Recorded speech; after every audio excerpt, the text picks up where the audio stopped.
having an understanding about the way stress and trauma and mental health impacts employees. It's not being a therapist, it's about being a human.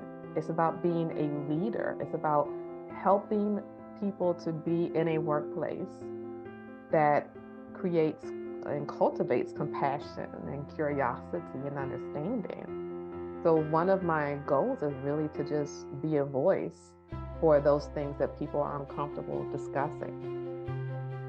Leadership Story Talks, where we discuss the practices that engage, motivate, develop, retain, and attract people to businesses. We'll give you principles and tools based on real-world stories to leverage listening and storytelling to become a better leader and management professional. Leadership Story Talks is produced by Narrative, a company that focuses on personal storytelling for business. Welcome to Leadership Story Talks. I'm Jerome DeRoy, CEO of Narrative. And I'm Julienne Ryan, and I'm delighted to be here with you once more with our newest guest we're excited to talk to. Yeah, great to see you, Julienne. So yes, before we move on to introducing our guest, I want to remind our listeners to subscribe to the podcast, Leadership Story Talks, wherever you find podcasts. Leave a review. And you can also check out our YouTube channel where we post these episodes. You will find all of those details in today's episode notes. Please go to narrative.com/podcasts, where you can also find all of our previous episodes and much more. So without further ado, today our guest is Erica Reed. She is the founder of Leading Well Solutions, and she brings over 25 years of experience as a psychotherapist and workplace wellness expert to help managers become inclusive leaders with higher levels of emotional intelligence, improved communication skills, and the ability to optimize the unique strengths of employees. Erica provides training, coaching, and consulting services that consider the unique lived experiences of a diverse workforce and teaches how stress and trauma impact an organization's culture of belonging and psychological safety. Can't wait to have this conversation. Welcome to the show, Erica. Yes, Thank you indeed. so much. I appreciate the invitation. Yeah, so I said a few things in your bio there, and particularly going from being a psychotherapist and focusing on individual healing to then founding this company, Leading Well Solutions. Could you tell us a little bit more about that journey and kind of the steps that were involved in going from a psychotherapist to leading this company that you lead? Sure. I have just loved the work that I have done and continue to do with individuals one-on-one, where individuals will say, "Hey, I have some challenges going on in my life, different types of challenges. Some may be because of relationship stuff, some may be because of life stuff, maybe be because of childhood stuff." And they made that decision for themselves to come seek out counseling therapy to say, I want to work on me. And I would have the opportunity to work with everyone from every position, from every walk of life, from individuals in the C-suite to those who are nurses, to those who are administrators, to those who are custodial staff. So I got to see the view and see the lens through which so many different people viewed the world, but more specifically, their workplace environment. And what people would say to me is, it just seems unfair almost that I come and do my own work and then I go into the workplace and I'm with people who have not done their work. And as a result, everything I've tried to do to a certain extent gets undone. So it went from a space of I need to work individually with people for their insight, their understanding, their healing for self, to creating an environment at the workplace where everyone collectively can have a space of healing and growth and innovation, where employees feel like I am included and involved in a mission, in a purpose, and managers are actually able to engage and retain employees knowing that everyone has their own stuff that they're trying to work through each and every day. So we want to make sure we're supportive of each other's stuff and not having to get in the way. And I think, just that unique view of being able to see everyone's unique perspectives just because of how I've worked with them. Now my goal is to help people see the view from the other side of the desk, not just seeing your own view, but those that you're working with or leading. No, and what appealed to me when I was reading about you and when we started to have some initial chats was that you are committed to touching on topics and using words that sometimes we tend to avoid in the organization. We tend to outsource them to employee assistance programs, et cetera. So I'd like you to touch on that, these words and how it's important to create a dialogue and create some understanding about what could be happening in that person's life and how to communicate with that individual. For sure. Yeah. A lot of people, when we become uncomfortable, regardless of the situation, we have a tendency to back off. And there are certain words that may trigger that feeling of discomfort, such as mental health, stress, anxiety, depression, or even trauma. A lot of it is because we don't tend to have an accurate definition of what those words mean.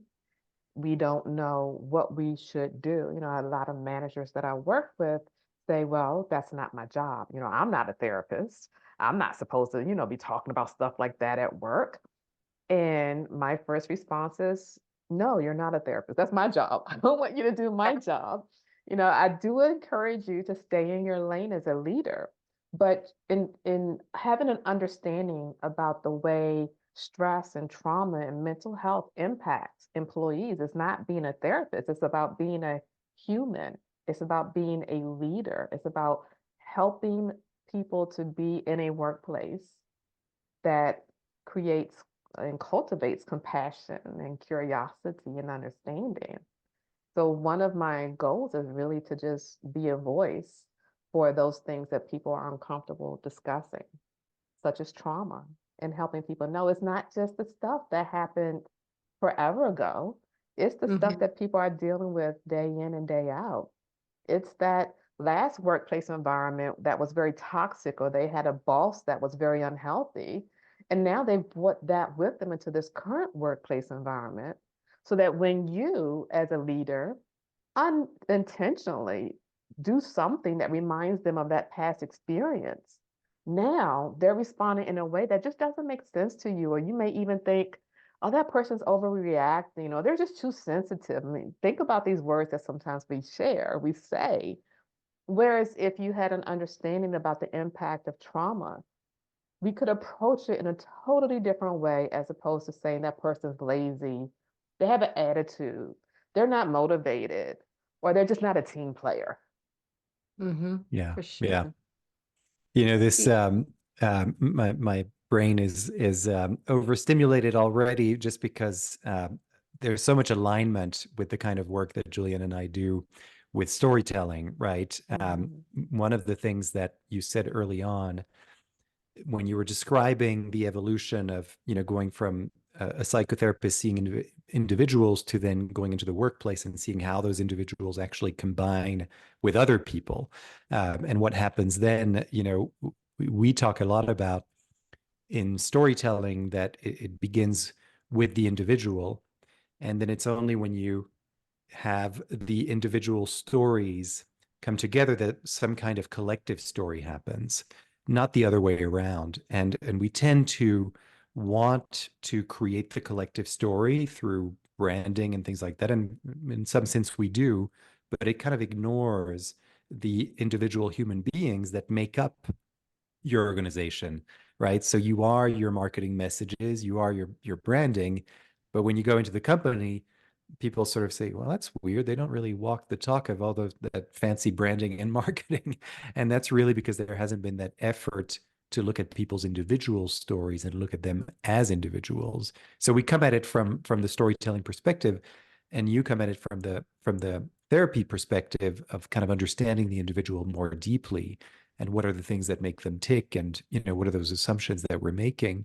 And so I guess the question that first there was that observation that I wanted to make, and the second thing I wanted to say was a question around how do you sort of navigate that transition from an individual understanding about themselves, or becoming newly aware of something they weren't aware of in the therapy session. And now they're in the workplace, as you described, right? Well, now I'm with other people, and maybe that'll fall down, or maybe that'll hold on. But how do you sort of navigate that transition in terms of, is it about giving tools to the individual that you've been working with? Or is it more about giving tools to the people who maybe haven't gone through therapy at all and don't know what those tools are, so they don't have the language? Is it a combination? I'm curious about that, how you navigate all of that. Totally a combination, totally both. And that's the interesting piece. Sometimes people, managers will say, "Hey, come on in here and fix the employees, give the employees trainings." Well, actually, we need to have both the managers and the employees have the tools, have the strategies, be well. And to your point, if you've participated in your own work, you have a whole new language through which you can navigate through, understand yourself and understand others, right? And that's invaluable, which is why I think everyone should have a therapist, but that's a whole different subject. But in Agreed. the workplace environment, if you've not had that space for your own healing, so to speak, I still love to give tools and strategies, actionable strategies, not just fluff, just not just information, but hey, when you're having a conversation come up that you're already anticipating is going to be difficult or challenging, here are some specific things to be aware of, how you may choose your words, how you are paying attention and attentive to the space, the other person in the room, and how you're connecting with yourself.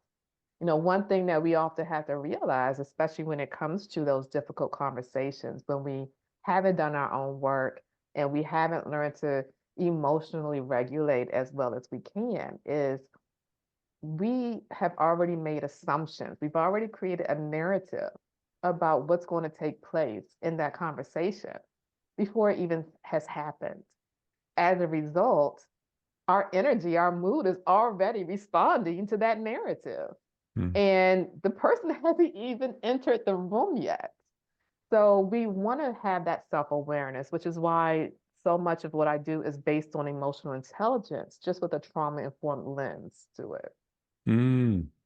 Thank you for that, because years ago, one of the most valuable things I ever learned in a class was that when we're silent, that creates so many dynamics in the other person. They think you're dismissing them or thinking negative sometimes. So that was the best learning I ever had, because we have to be conscious of how we're presenting to others, but how we listen is also a learned skill. So you're right about people project their own stuff onto the other individuals, or don't take a moment to think it's not about them.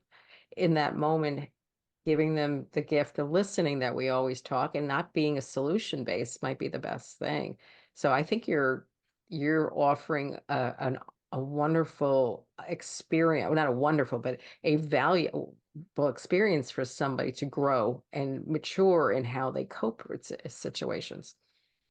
One of the things I'm just curious about is what does this look like in the Mhm. workplace? It's easy to picture, an individual coming into a therapy session, and I think we, even if we've never gone to therapy, it's so in popular culture that we kind of know what that looks like, right?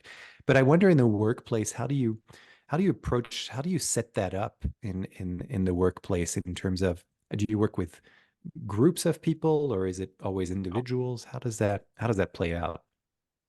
Well, to be clear, the work that I do as a therapist does not come into the Mm. workplace environment. I am using my ability to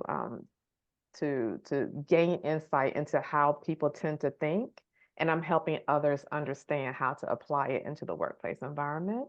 So when I am working with a team or with a manager, it's in the form of training, it's in the form of coaching. The training can look like how to, manage those difficult conversations, as I mentioned. It's about, learning how to communicate in a way that acknowledges the other strengths. Sometimes what people fail to do is truly build up others and utilize or at least identify how their strengths come into play. And it goes back to the assumptions that we tend to make where we just we judge what we think we see without truly trying to understand, without truly leaning in with curiosity and compassion, that there's something else more than likely going on than just what you see, what you just the facade. So when I am conducting training or doing the leadership development coaching, it's about, hey, these are some sentence starters that you can use when you are having these conversations. Hey, your supervision can't just be about plucking apart everything they're doing wrong, but maybe how you can do like almost having a mental checklist of how to show care. You know, a lot of managers are awesome at what they do, which is why they got the job, but they may not have the gift of being a people person, so to speak, Mm. right? They may not have that awareness of how to connect with people or how to actually be a leader. They know how to manage, but not so much how to lead. So I help people from that perspective on how to create an environment, not that you're trying to therapize your employees or get into their business. Please don't do that. But Mm-hmm. more so, how to create a healthy relationship where they feel respected, where they feel valued, where they feel that they are a part of a vision, that they contribute. And you know, that's really my goal, is really Mm. what I try to do with the trainings and with the coaching. I actually have one scheduled tomorrow where they're going through a culture shift, and not everyone manages change well. That is definitely something that I find that I'm doing more and more trainings on, is helping leaders lead through change Mm. as opposed to just kind of having the mentality, well, because I said so, that's the way it should be, that's the way it will be. Yeah. I'm glad you mentioned this, and thanks for clarifying also in a kind of a tangible way what it is that you do within organizations, distinct from what you do as a psychotherapist. Um, Very helpful. And the other thing and thank you for bringing up also this kind of concrete example of, I'm dealing with an organization that's going through a cultural shift, and what's that change about? Because that word change is coming back a lot as far as we can see, and there are many people who are going through changes that some of them would describe as traumatic. I've been laid off. That was my identity. Who am I now? In our parlance, what's my story now? What does it become? Because this was my story before. I'm curious from your perspective, what are those kind of threads of change that you see that kind of keep coming back, or perhaps are of the moment? What are the big changes that people have to deal with right now? Well, I think you definitely named the top one where people, because of different reasons, maybe they've left the position voluntarily or they were forced out, um, or their roles have changed. But we are, a lot of times, our identities are tied to the work that we do. So whenever there's a change in the work that we're doing, we don't feel settled. We don't feel quite connected to who we are. So that creates that change in it of itself changes us as people, that we have to gain a different understanding of ourselves and reconnect in a different way. But the change that seems to be, in addition to that, obviously people are going back into the workplace environment, right? The office, it's not so much you have that option as it had previously been over the past few years of being able to work remotely. So that's a huge change that people are going through. There's a lot of downsizing. So the change of someone leaving and that relationship that was there, that's a grief process. Someone you've been working with for perhaps years is no longer a part of your team. That's a loss. But Mm. now, in addition to me managing that change, I'm managing, oh, well, I have all this work to do now because we've distributed that person's work.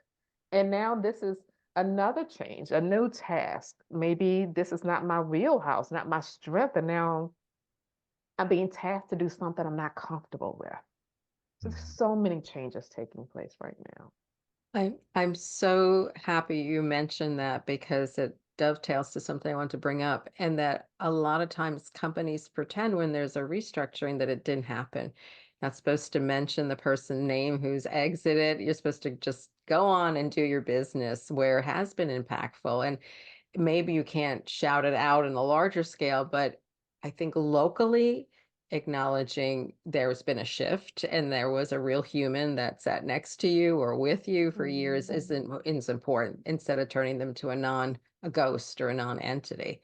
And a lot of times it makes an impact on retention afterwards when people look at how the survivors are treated, or they're like, what is anybody spending in time worrying about me here or helping me succeed?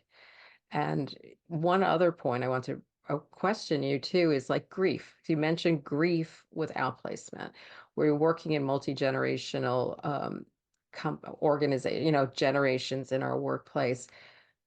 What have you been concentrating on and explaining people about the grieving process? Not sending, the impacted person to a grief counseling, but how it impacts about brain and functioning and focus and how to engage people coming back into the workplace. Is that something in your wheelhouse? Because that would be very important to have for all of us. Definitely. And I think that's another one of the topics of the difficult conversations that Mm-hmm. managers often are big question marks on. I don't know what to say. What do I say? And too often, when those are the statements or questions, then people say nothing. If you don't Correct. know what to say and you're afraid of saying the wrong thing, you say nothing. And then you have to have an awareness of what that nothingness is communicating. If I'm coming back after having communicated to you that I've been grieving the loss of a loved one, and I come back into a space I've been dedicated to for years or even months, it really doesn't matter how long, and I get nothing, I get no response, I get no support, I get no check-in, I get no, hey, Erica, how are you? I want to just let you know I'm here. Whatever it is, if I get nothing, that message is I don't matter to you.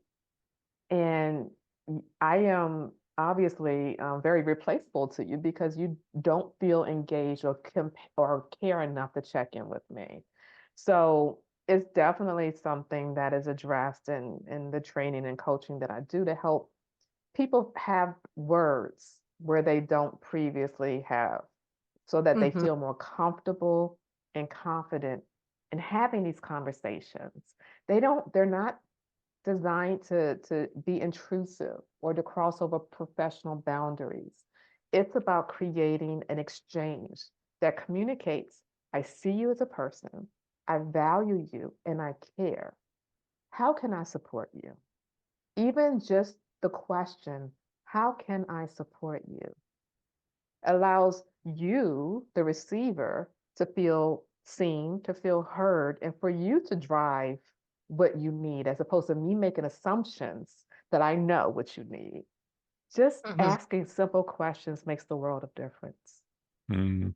Yeah, yeah, and I know that probably one of the you know maybe less helpful things one can do, as distinct from what you just described, which is, how can I support you, might be, let me tell you about, the time when this happened to me. Right. And there's a time and place for that, because as we know, I mean, that's kind of what we do with storytelling, right? Is we gather stories, but the first thing we do is actually listen.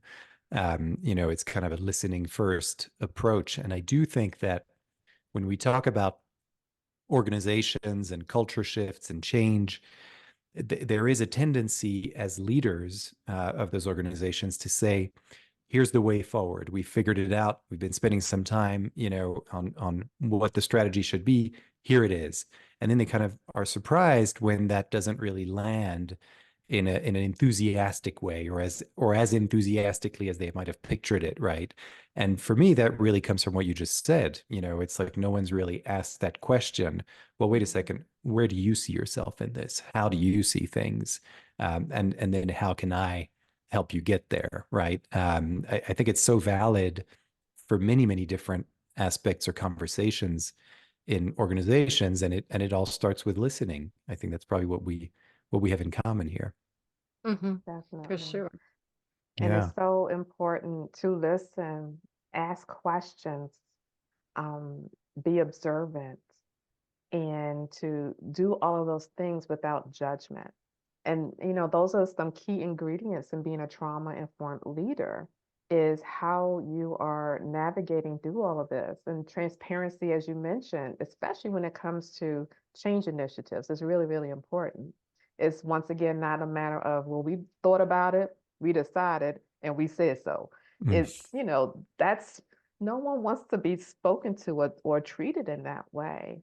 So, how do you help people be a part of the journey and be a part of the process so they can co-create a solution?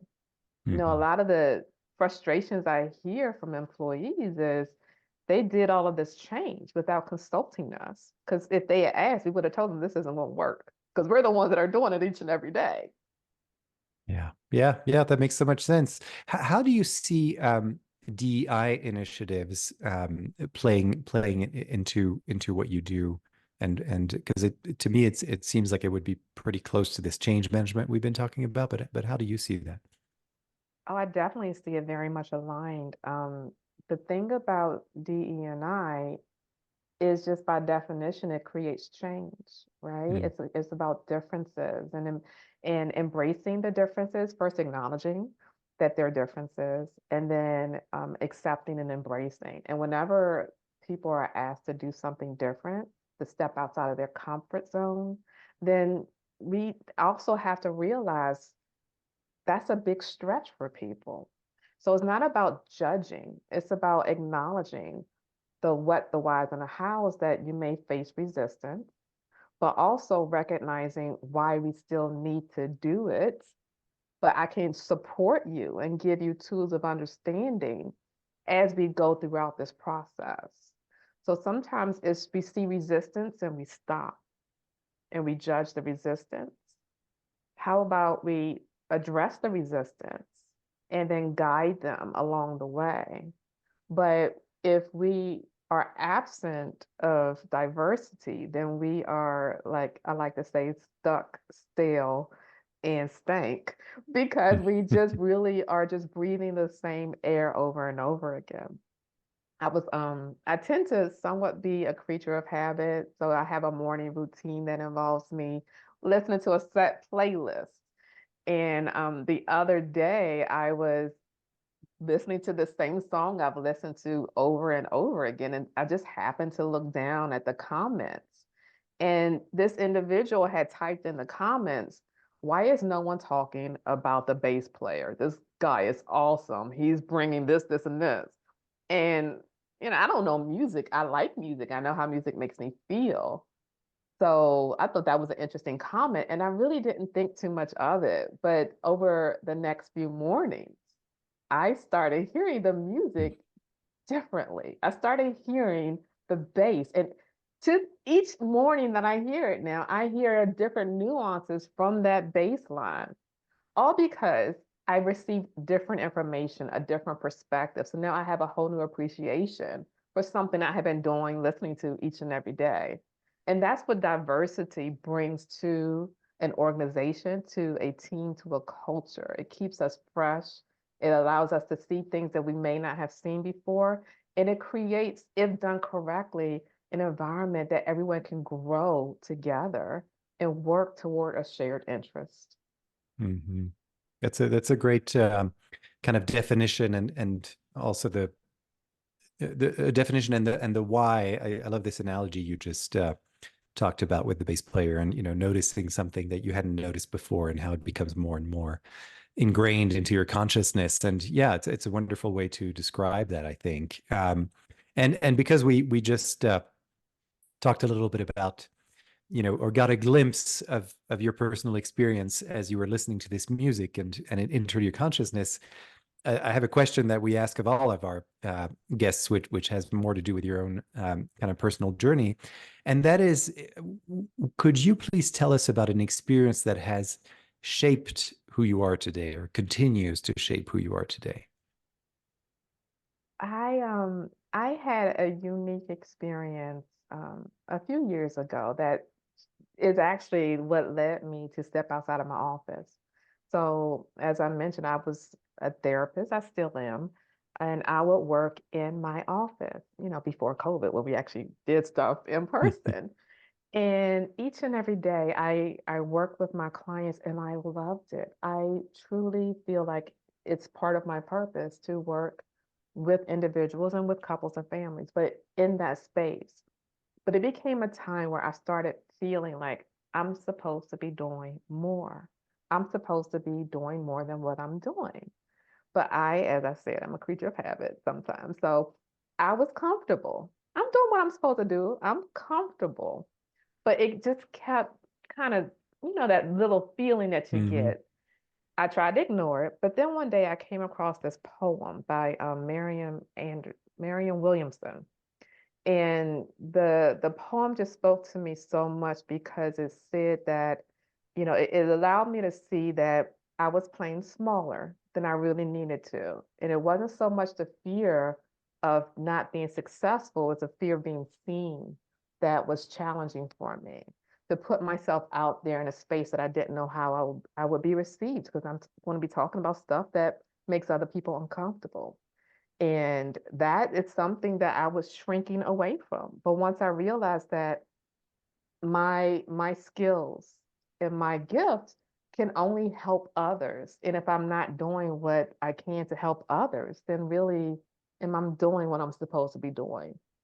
So with that, it just really allowed me to kind of grow beyond the four walls of my office and go into organizations and try to create opportunities for growth and development and healing for those who truly need it.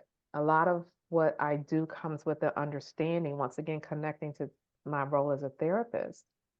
The stuff that we face day to day, especially at work, doesn't just stay at work. We take it home. And if I can help an employee become well, I can create a well parent. I can help create a well spouse. And then generationally speaking, the impact is, you can't even put a number of generations to that. Mm. So that was my driving force. That was my shift. And now I get to do the best of both worlds. Mm. And your example brought back a memory. It was my first HR job.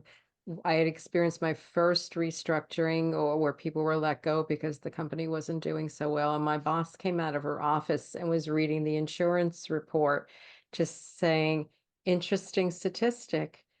It was the spouses who were making more use of a lot of the services, and there was a huge uptick because that was probably the one thing they had control of. They didn't have any control was happening to their spouses getting impacted or the things that were happening at work. So you're right, there is a huge ripple effect when what happens at work does go someplace afterwards. Yeah, absolutely. And thanks for sharing that moment with us. It just also reminds me, and what you just shared, Julian, as well. Just the power of storytelling and those kinds of moments that we have, if we can package them into a story, or fashion them into a story. I know that that's going to stick with me, right? I'll remember that in Marianne Williamson's poem, and just I can kind of picture you, right, having this aha moment, even though there was already a thread in your head telling you, hey, you're supposed to be doing something else. But it's really easy to ignore those voices in our heads, and until there's a moment where something is shown to you where it just makes it inevitable. And I think it's a great message for our listeners. And we talked a little bit about people who are going through change and transitions, and just pay attention to that little voice, and see what the universe is showing you, essentially. What is it that's being brought into your consciousness. because sometimes, yeah, we're doing things out of fear rather than choice. So yeah, just a wonderful reminder of all of that for myself and for our listeners. So thank you so much. I'd love to be able to leave our listeners with ways that they can interact with you or find you and your services and learn more. Sure. Well, I can be found at the website leadingwellsolutions.com, as well as LinkedIn. My business page is Leading Well Solutions. My personal page is Erica N. Reed, LCSWC. So I would love to connect with folks at either space. If want to hear more about the offerings of training and coaching, definitely reach out. I also am excited because I just launched an online course that is entitled Leading with Empathy, a trauma-informed approach to emotional intelligence. So that is another option for individuals and or organizations that would like to have their managers collectively work this course together, or not, but just receiving that as a resource. So I'm excited to connect with folks anywhere and everywhere. Thank Fantastic. you. Thank you so much. Really appreciate you taking the time to come onto the podcast and share with us these great insights. And I really encourage everyone that's listening to definitely go to Leading Well Solutions and find Erica on LinkedIn and all the other ways that she mentioned. This online course sounds great, Leading with Empathy. And I want to remind our listeners, as always, if you've been inspired by this session, as I certainly have, please consider enrolling yourself and or your team in our group and one-on-one training programs that focus on leadership development, sales, team building, and employee engagement, using storytelling as the tool to connect. And listening, as you've heard in this episode, is a big part of that too. So you can go to narrative.com, NARATIV.com, to enroll, and just visit our website anytime, and you'll find lots of resources and blog posts, and of course, all the podcasts from this Leadership Story Talks podcast as well. So there you go. As always, thanks, Julienne, for being here and being my co-host. Thank you. It's exciting to connect, and thank you, Erica. And it's exciting to share information about things that really work and matter. So until next time, everyone, thank you. Yeah. Thanks, Erica, for being here. And yes, absolutely. Until next time. And as always, don't forget to subscribe and leave a review on your favorite podcast platform, and go to YouTube to find us as well. All right. Thank you so much. Bye-bye. For more information on the narrative listening and storytelling method and how it can help your business, go to narrative.com.